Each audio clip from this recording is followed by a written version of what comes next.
Ramai orang nak tambah pendapatan melalui pelaburan, tapi tak tahu bagaimana saham sebenarnya menjana keuntungan.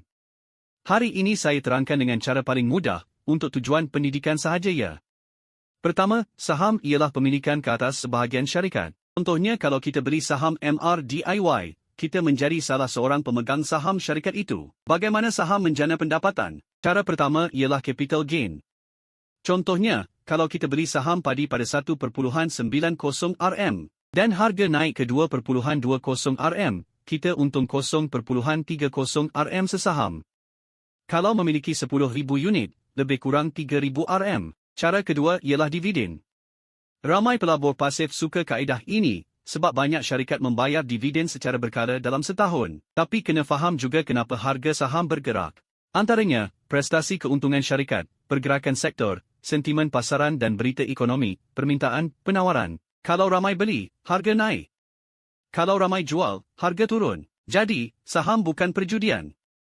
Keputusan dibuat berdasarkan analisis, bukan tekaan. Itu sahaja perkongsian hari ini. Kalau nak belajar lebih lanjut tentang asas saham, follow saya dan boleh DM untuk bertanya.